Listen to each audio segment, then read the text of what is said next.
For the first time in I don't know how long, I had to turn on the defroster when I was getting ready to drive into work this morning. It was a little on the chilly side, unseasonably so, I guess you could say. It's wouldn't that be how the weatherman would put it? Unseasonably. If you've not yet checked out your furnace, it's time to do it, just to make sure that everything is in operating order before you actually get that first real cold blast that'll be coming in, which really isn't all that far away. And if you need someone to actually do some an upgrade for you or some repair work, you've got to give the folks at Ramsey Heating and Electric a call. The professionals there will come out and make sure the job is done right, and they'll do it right the first time. Problem-free, cozy winters are found at Ramsey Heating and Electric, 2600 Overland Avenue in Burley. Telephone number is 678-0459. That's Ramsey Heating and Electric, where they sell warm winters and cool summers. If you're just joining us right now, I mentioned this. Mexico is building a brand new border wall on its southern border to keep Guatemalans out. Now, of course, having Mexicans come here, according to the Mexican government, is apparently some sort of God-given right they have. I don't know. How do they ever come to that conclusion? Yeah, you're right, beyond me. But double standards. And yet, according to Zero Hedge this morning, President Obama has pledged, I think it's $75 million in your taxes to help Mexico construct that wall.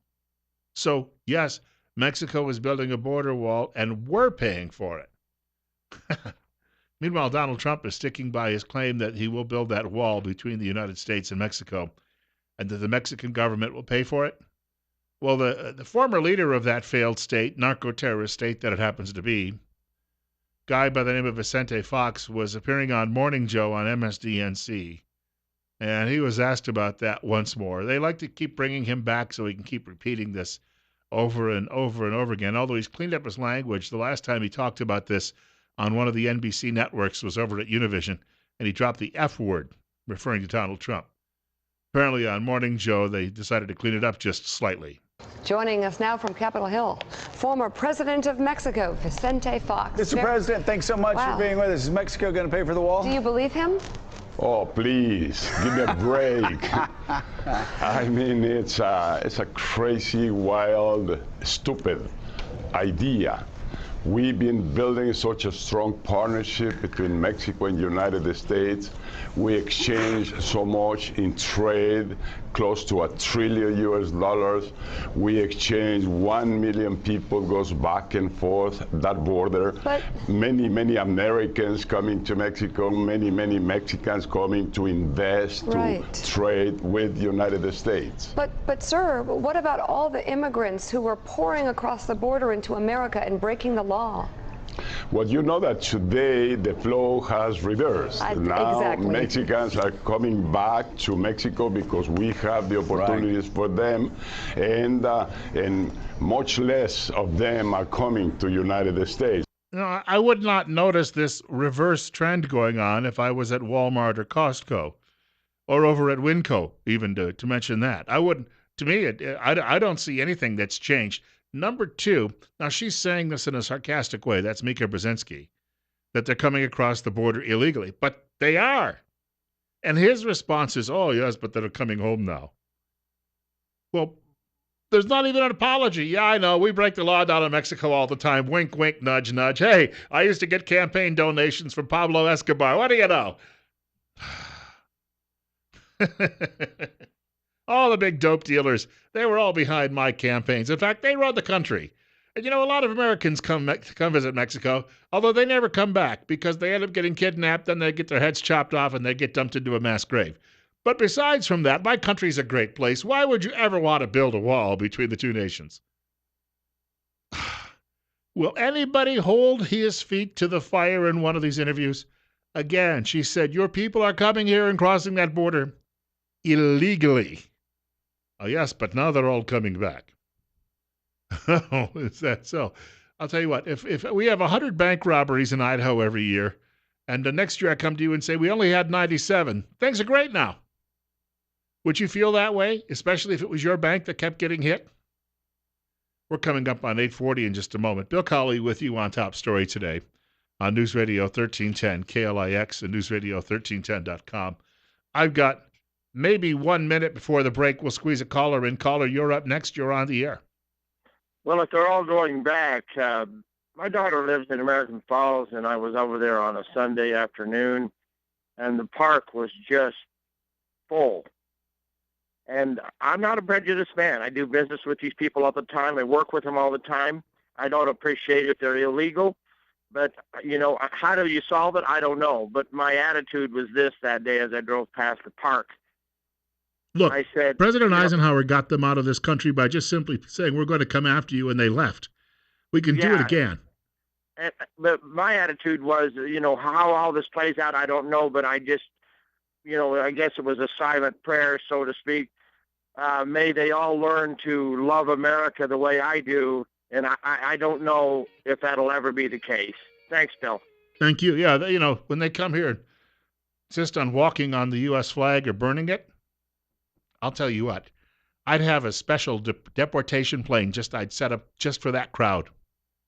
And we'd fly them back. And if they had any objections, they can step out anytime they like at 35,000 feet. We'll cure that problem quickly.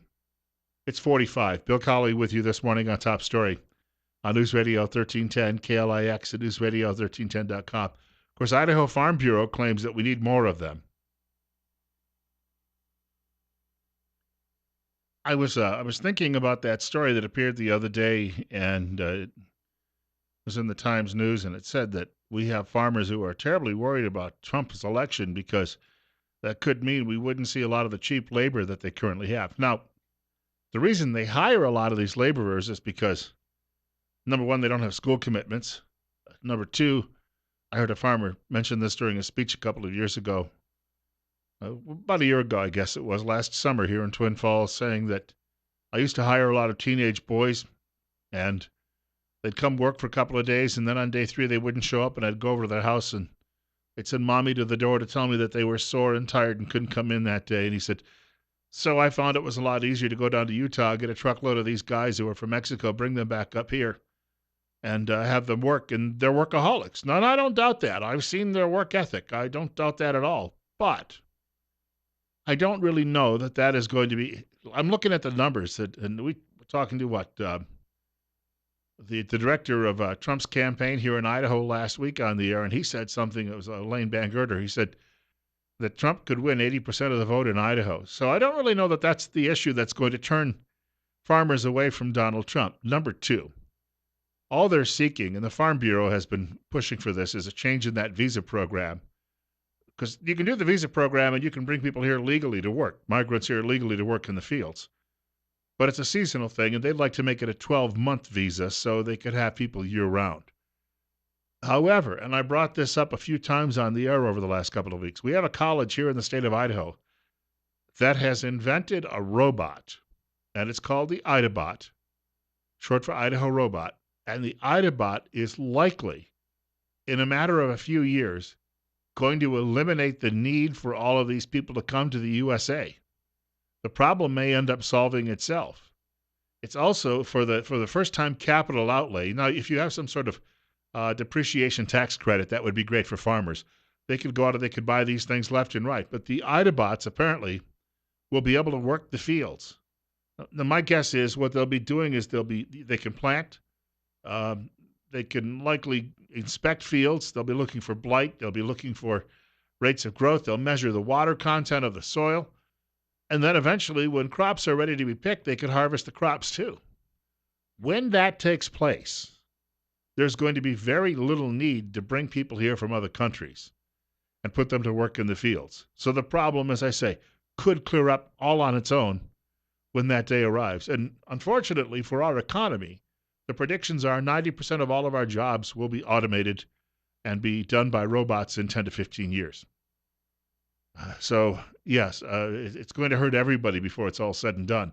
846, Bill Colley with you on Top Story on News Radio 1310, KLIX at newsradio1310.com. I'm leading into something with that, so bear with me. I do want to remind you, in a few weeks, we're going to be seeing Dr. Eric... let me start that all over again. In a few weeks, we're going to be seeing Dr. Eric F. Jones in our studio. He uses a holistic, systemic approach to wellness. In fact, he's been recommending that people return to a lot of the old-fashioned remedies that their forefathers and mothers used in order to keep themselves well. He's been in practice now for almost a quarter century, with master's and doctoral degrees in marriage and family therapy. Dr. Eric F. Jones uses methods of alternative healing, and these would be naturopathy, medicinal herbs, nutrition, sound waves, intellectual and cognitive recognition. Napathy help remedy and manage mental, emotional, physical, and spiritual challenges. And the doctor is currently accepting new patients. He has evening and Saturday appointments available. His telephone number is 731-7178. That's 731-7178. And on Facebook, you can find him, Eric F. Jones, Ph.D., mental health and wellness therapist, and that is Eric with a C. We have a caller with us. The telephone number to reach our program this morning, in fact, is 736-0300, 736-0300. Bill Colley with you today on News Radio 1310 KLIX and newsradio1310.com. The show is, I got to get my mouth in gear with my brain today. Well, there we go. Clear my throat. Maybe that'll help. Newsradio1310.com, and you're up next. You're on the air. Yeah, hi, Bill. Morning. Go ahead. I think that the whole deal with the illegals and these agriculture jobs, the farmers and dairy guys giving these guys jobs, that's what you have to stop the people from coming over here. They get one job and then they tell their buddies back home, let's go get a job. I got a guy who will pay you all sorts of money. So stop those guys, and we'll stop a lot of those people coming in here, illegally at least. I have to admit that when I heard that farmer say that, he was speaking about refugees coming here from Islamic countries, and he was opposed to that. But yet he stood there and said, oh, by the way, I bring in illegal aliens to work here. I thought, excuse me, but aren't you being just a wee bit hypocritical in that situation? Exactly. Well, he lost his election bid in the primary. I should point that out. So maybe I'm not the only one who caught on to all of that. Giving them the jobs. What's that? If they can't get jobs, then they won't come here. That's true. So if you go after those guys who are giving them the jobs, then that's you're going after it systematically better that way. And that also means, and I thank you for the call, that also means no more anchor babies, because I had a friend, and one of his jobs was to round these people up when he was working in the metropolitan Washington, D.C. area. And he said he was working at a county in Maryland, I guess it was some years ago. And he told me, we were at a picnic one night, and he told me, he said, we'd capture these guys, and they would just chuckle about it and laugh and say, well, I've already dropped my anchor babies. They might not put it that way, but what they would do is they literally had women that would help them drop the anchor babies. In other words, the women would service them specifically for that purpose. Then once you drop the anchor baby, then the liberals say, oh, you can't separate these families. And by the way, we're all going to register them as Democrats.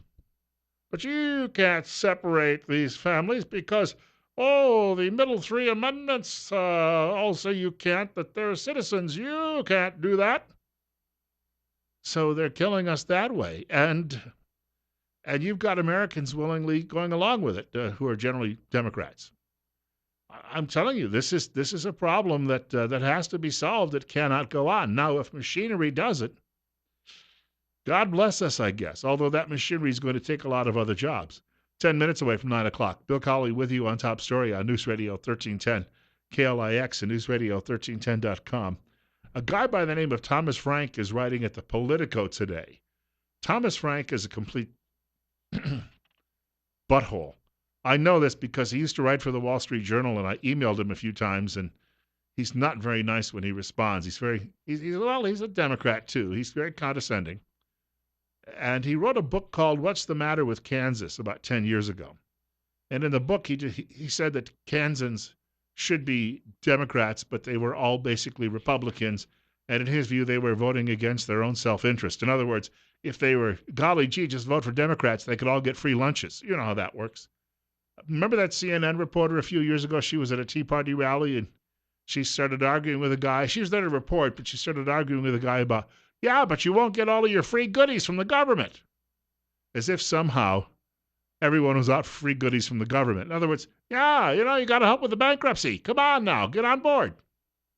Thomas Frank, though, says his fellow Democrats have lost touch on the trade issue. Speaking of jobs going away, Did you see where Ford now says it's going to manufacture all of its compact cars in Mexico? Not only do they come here and take all the farm jobs, but we're sending them all of the manufacturing jobs. Of course, when you're living in a narco-terrorist state, the only option for employment is going to work for the cutthroats or going to work for Ford, I suppose. What's the difference, some people may ask.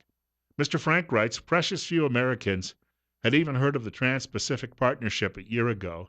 Now opposition to the deal is driving populists on both the left and right, and has even been adopted by the non-populist Hillary Clinton, a politician who has supported many such deals throughout her career. How did the proud trade consensus crumble so quickly? Part of the answer lies in the destruction of economic authority generally in the aftermath of the 2008 financial crisis. Trade is a class issue. The trade agreements we have entered into over the past few decades have consistently harmed some Americans, that would be manufacturing workers, while just as consistently benefiting others, the owners and professionals. As a result, and more than almost any other issue, trade brings together the wealthy elements of both parties. Supporting trade deals highlights one's attitude of broad-minded tolerance toward other nations and cultures. That's what Democrats all claim they're doing now, is they're all patting each other on the back saying, oh, isn't it wonderful now? We're giving the Laotians jobs, and the Vietnamese jobs, and the Mexicans jobs, and we greedy Americans, we need to be taught a lesson. Well, I don't necessarily, but I'm going to teach everybody else a lesson. No, I'm going to actually serve in government and have you pay for my health care benefits. And when I retire, before I go to work for a lobbyist, I'm going to start collecting on my pension that you're paying for too. But you lazy Americans, you're going to get your comeuppance. Vote for me. We have a caller with us. It's 8:54. You're up next. You're on the air on Top Story on KLIX. Bill, if there had been a wall on our southern border, the good Mexicans who love their country and their culture, their churches, etc., would probably be a lot safer if Fast and Furious guns that are killing Mexicans would have been gathered up. Also, drug gangs bringing back their money over the border. They buy off crooked police chiefs and mayors, and once those crooked police chiefs and mayors are in there, they're going to be there for a long time. Yeah, difficult to get rid of them. Last week, I heard Mexico's current president on TV. He was saying, 80% of the guns in my country are coming from the USA, and that's causing problems, and you people are responsible. So therefore, I need to dump all of my unemployed on you. Well, it wasn't quite what he said, but that's what he means. Like, in other words, you owe us. We're entitled to this. We're entitled to basically be parasites in a symbiotic relationship with your country. In other words, we're going to eat up your tax dollars, take your jobs, et cetera, because that's your reparations for us. But the thing is, the reporter who was interviewing him was some liberal on MSDNC. Never said, where do you get that 80% figure? Because how do you measure that?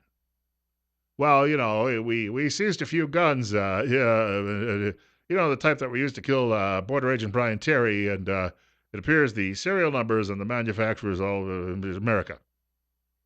Yeah, but okay, so President Obama and his former Attorney General, sent you all of those guns in the first place because they wanted to actually get people killed so that then they could turn around and say guns are bad and try to ban them in the USA.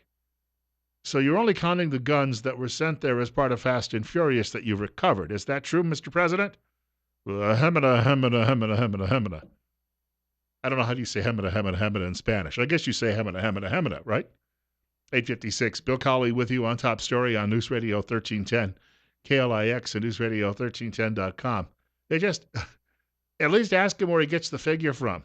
Because if he can't defend it, then that may be the story in itself. But you see, media doesn't want to ask him because if it turns out it's not really 80% and it may only be 8%, then his claim is bogus and then you can't blame we bad old Republicans and we gun owners about all of your problems. Which, of course, is what they'd like to do in media, so he did not get questioned about that. We've got a break coming up in just a few minutes. I wanted to mention Kelton Hatch is scheduled to join us this morning from Idaho Fish and Game, one of my favorite things we do on a monthly basis. Sit down with Kelton and have a conversation about everything from hunting to fishing and really just outdoors. The great outdoors here in Idaho, which we have a great deal of. And he always has an update or two for us on some very newsworthy items as well, and walks you through some of the difficulty of dealing sometimes with licensing and some of the other issues that will crop up. So that's on the way in a few minutes following the news at 9 o'clock from the Fox Radio Network. In the meantime, Just a quick note, we had Dr. Jonathan Tripp in studio with us yesterday. Dr. Tripp is going to be back with us, or one of his associates, next Wednesday. Tripp Family Medicine is located on Fillmore Street right here in Twin Falls, directly across from the main post office. And we wanted to point out, the office is still looking for new patients. And if you're a patient of Dr. Tripp, no, he pointed it out yesterday, it's not for everything. But if you're sick and you need to see someone, a medical professional, generally they can get you in on the very same day. Doesn't happen at a lot of doctors' offices. They can do it. So we just wanted to pass that along to you as well. And remember, life's too short not to feel good. I do want to mention tomorrow's guest list, too, if I could, for just a moment. Christy Zitto, who is running for state representative, I believe from District 23A, is going to be joining us between 8:30 and 9 o'clock. She is also going to be speaking on Saturday at a meeting in Pine, up in the mountains, where we have people who are trying to establish a big wind turbine farm and build a new dam. And the locals there aren't too terribly pleased about it. You know, they can't develop their own land, but somebody else with connections can. So she's scheduled to join us to talk about that issue tomorrow between 8:30 and 9 o'clock. And then between 9 and 9:30 tomorrow, Forrest Anderson will be joining us from Washington Street Pawn. And we talk about firearms during that half hour. All that coming up tomorrow, of course, on Top Story on News Radio 1310 KLIX and NewsRadio1310.com.